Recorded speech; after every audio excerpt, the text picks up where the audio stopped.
Alright everyone, Shika Hogan here reporting for the festival. So, today we are back once again to Forza Horizon 4. And well, for today specifically, we're going to drive a Japanese car. Well, a Japanese made car basically. And yes, that's exactly what you are seeing it right now. A very Japanese looking car because it has an Itasha on it. It's obviously made by Mazda. Even though I don't put any aero kits. But that's fine. That's fine. And well, this particular livery is featuring Sanya V Litvyak from Strike Witches, which is one of my favorite anime to watch because it has a lot of fan service. But anyway, I mean, even this livery has a fan service there. I'm showing the back. That's the most beautiful part about girls actually. But yeah, the livery is created by. It's been a while since I downloaded this particular one because, well, it's so, you know, so long ago since I downloaded this actually. I mean, I even still have Taco Racer's livery up there, but that's not what we're going to show you. Today I'm going to show you Sanya RX-8 by Sugarman the 4th. And if you want to check out more of this cool livery, especially in Itasha one, because well, let's be real, if you come into my channel, you probably love the Itasha because one of the most popular video actually an Itasha car on my channel. But yeah, go check him out.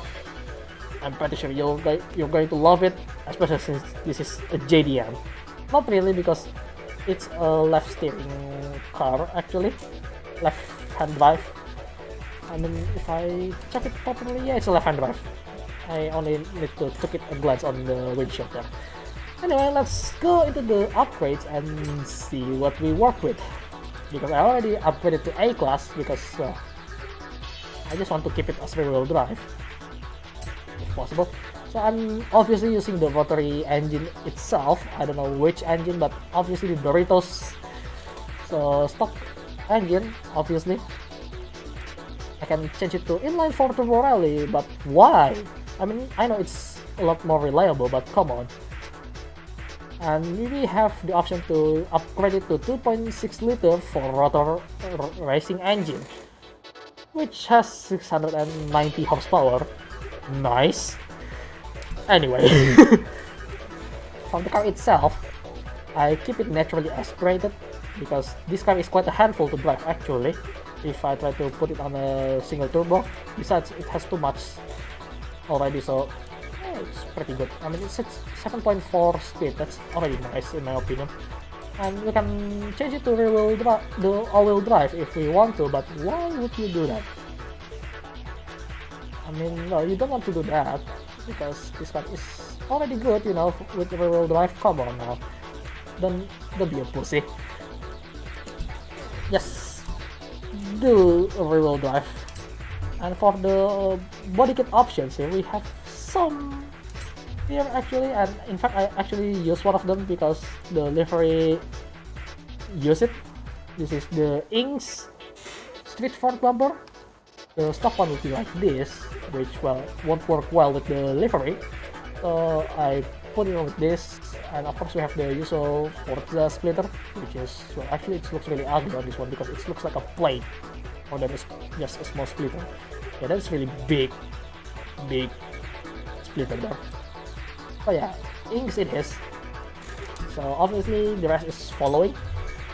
Actually no, the wing doesn't have it. I mean the spoiler, I use the stock one just to keep it looks nice, you know. I could use the Forza one, which is yeah, I don't really like that. And I could just remove it completely. But why would I want to do that actually? If it comes with the spoiler already, why not? Like, just keep it as is. And the rear bumper is obviously inks as well because that's part of the body kit. And yes, right. For the tire, obviously sport tire compound because, well, it's an A-class, I need some more power, and you'll see already on that, but I'll mention it after that. I could use it, but it's just too much grip, so I'll change it to sports tire. But I make it as wide as possible, so the front has 255, and the rear has 285. Reasons why is because I don't want to make it too much oversteer. This car is so easily oversteering everywhere. And looks like I'm running the stock rim. Oh, that's fine. Do I change anything? No. Yeah, no. But I do change it to go a little bit further outside. Yeah, that's actually looking really nice. And the rear also, I pulled it out as much as possible to the outside. So that's also nice. This is maxed out, I think. Let's look at the drive line. Yep, it is. So for the brakes, race springs, roll bar is maxed out, obviously. And in this case, I put on the roll cage just to make it look so, you know, drift car-ish. Even though I'm going to use it as a race car more than anything. But come on now, it looks good, you know. And fully weight reduced, so yeah, it's so much lighter now. And well, for the engine itself, well, stock intake, race throttle body, stock fuel system, stock ignition, race exhaust because we want that loud rotary sound, the race rotors, so which is the rotors and the compression actually. What else? Sport oil / cooling because we need that, and well, stock flywheel because I cannot run anything on it. God damn it. But yeah, this is one of the few cars that I use sports tire compound instead of the race tire compound or rally tire. So let's see how this car performs. But before that, I really want to have a nice look of the car around here. Let's hide the user interface here. Yeah, that's nice, girl, you know. That's a little bit too much. At least not the front, so it's fine. But yeah, she's a cat. Right, onto the pins of pincher and see how it performs. Alright, welcome to the pins of pincher. And well, let's just go for a drive and see how it performs, as I said before. Oh yeah, those loud noises from the rotary engine. Not as loud as the 4 rotors, those ones are even louder. An angry bees, basically. But the car is obviously a lot slower than the S1 that we previously drive. It felt fast due to the nature of loud engine noise. Okay, a little bit too early on the brakes because I'm way too used to S1 class right now. But for a sports style compound, this car is behaving really well.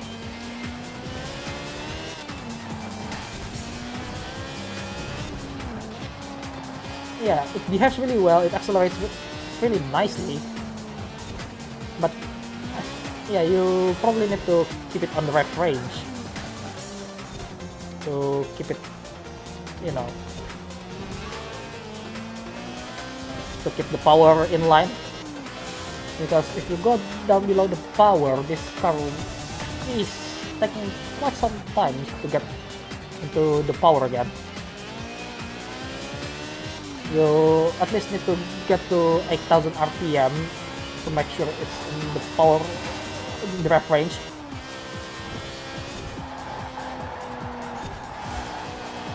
But cornering wise, it's a bit wide on that one actually. Well, that was on me more than on the car.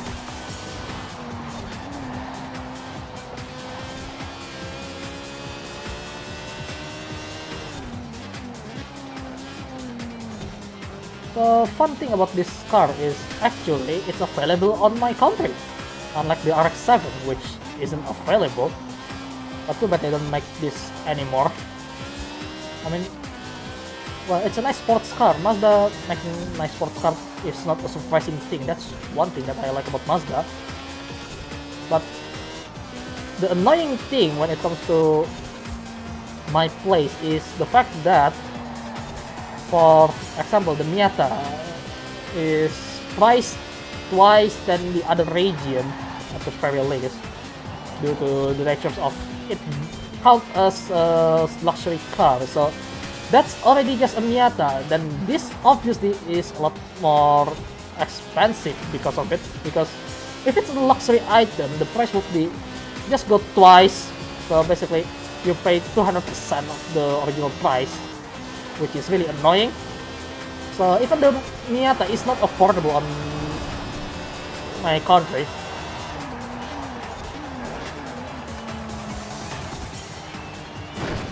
so yeah, it's kind of annoying.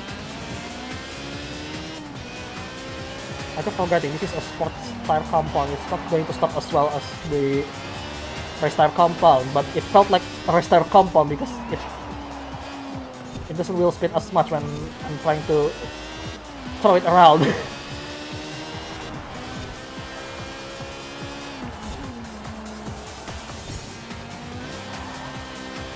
It still kind of behaves like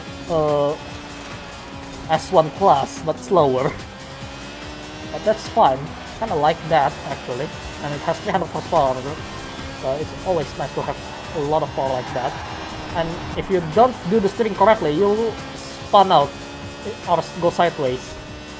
At the very least, if you go sideways, the worst thing that will happen to you is that you're going to spun out. This car, man, I just realized I forgot to mention the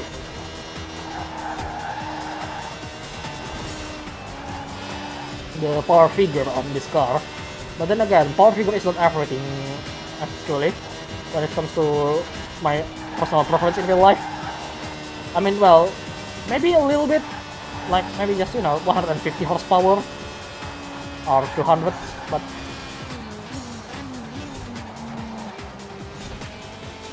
yeah. But yeah, I mean, when it comes to horsepower, I'm not really liking the big power like most people want it. Like, oh, I want this car to have 1,000 horsepower or 1,000 torque for some odd reason. But something like that, I don't really do that. I mean, that's the problem with the modern supercars actually. They only care about the power figures, not the handling. I mean, well, the handling probably would be nice in real life, but then again, can the actual guy actually steer the car properly? Because most of the time, they can't. Yeah, because they know the car is expensive, but that doesn't mean they can just drive it, despite the fact that they have the money for it. Okay, a little bit late on the turning. Kinda don't like the blind corner as much in this particular track actually, but it's fine. But yeah, speaking of power figure, most supercars company these days just promoting about oh yeah, we have 1,000 horsepower and so much high speed. But then again, when we talk about handling, what happened to that? In my opinion, a great supercar, a hypercar, has to be also great on the handling parts. Well, at least that's my opinion. But then again, that's sports car in general, right? But what I mean is, yes, they can go fast, but can they turn? They really need to do that, because I mean, yeah, there is an assist, but what can assist do when the driver tries to be stupid, right? I mean, well, even if the driver doesn't try to be stupid, they'll try to be so ignorant with the car these days. I mean, the closest example is just my younger brother actually, who actually drives cars a lot, because the car has power steering and, well, doesn't torque steer like cars from back then. Yeah, he played phones when he played around with his phones when driving, and that's with my parents on the passenger. Not just parents, the entire family actually, because he's the driver basically these days. Because I don't like the car, so I don't drive the car. Yeah, I have quite something when it comes to cars, so I will have to say sorry about that to my parents actually. But yeah, he just casually opening the phone and then doesn't pay too much attention to the road. I don't really like that. Even worse, he actually doesn't put his hand on the safer side. What I mean by that is the 9 and 3 o'clock position for hands, because that's the safest way to drive. I mean, yes, you may look tense to people, but thing is, that's the safest thing to do, especially when you bring out the entire family and drive it to a certain area. Yeah, at this point you probably know that I don't like that kind of behavior when driving a car. Like, I mean, sure, you can see your phone for navigation, but that's it. Please don't do anything else on your phone when you're driving, for fuck's sake. How many people doesn't know that? I wonder. Yes, now this video just end up me ranting about supercar and handlings for some odd reason, and then talking how I hate my brother's driving because he's so ignorant with the driving due to the fact that there is an assistance. It's something, alright. Yes, I know I may like acting like a boomer, but come on, safety first, right? I mean, yes, it's funny because I always played racing games on a certain city in this game, but then I complain about how people not being safe when they're driving. Oh, come on, you really give me the Mark II Jaguar? Come on, you can give me something better. I mean, I don't hate that old Jaguar, but come on, I want something better, you know? At least a bit modern. Well, at most, I love 2000 cars most of the time, but yeah. Anyway, yeah, this car, I got a bit sidetracked, so let's talk about the car a little bit. So, handling wise, car is great, but it end up acting like S1 class when it comes to the handling. I mean, you can go sideways if you put too much steering on a certain corner. Can I drive it around here? Okay, well, actually it works quite well on the snow. Huh. I mean, well, I know the car is slower, but it handles really well on the snow. That's something. And I'm using a split tire. There's something wrong here. Okay, I didn't pay attention to the road again. Damn it. I was seeing downward for some odd reason.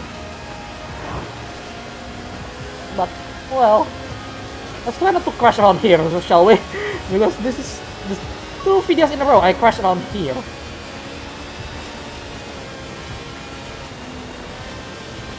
Yeah, because it's slower, I can safely drive. But then again, my preference of cars is not that fast. I mean, it's fast, but not too fast, you know. Alright, drift a little bit. Oh yeah, snow drift. I mean, yeah, I kind of wish to... I want to try to drive on the snow, but there is no snow in my country. I mean, well, I'm literally living in the horizon line. So,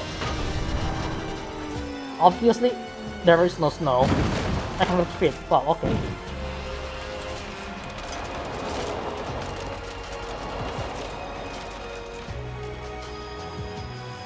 Okay, there's some like that, but yeah.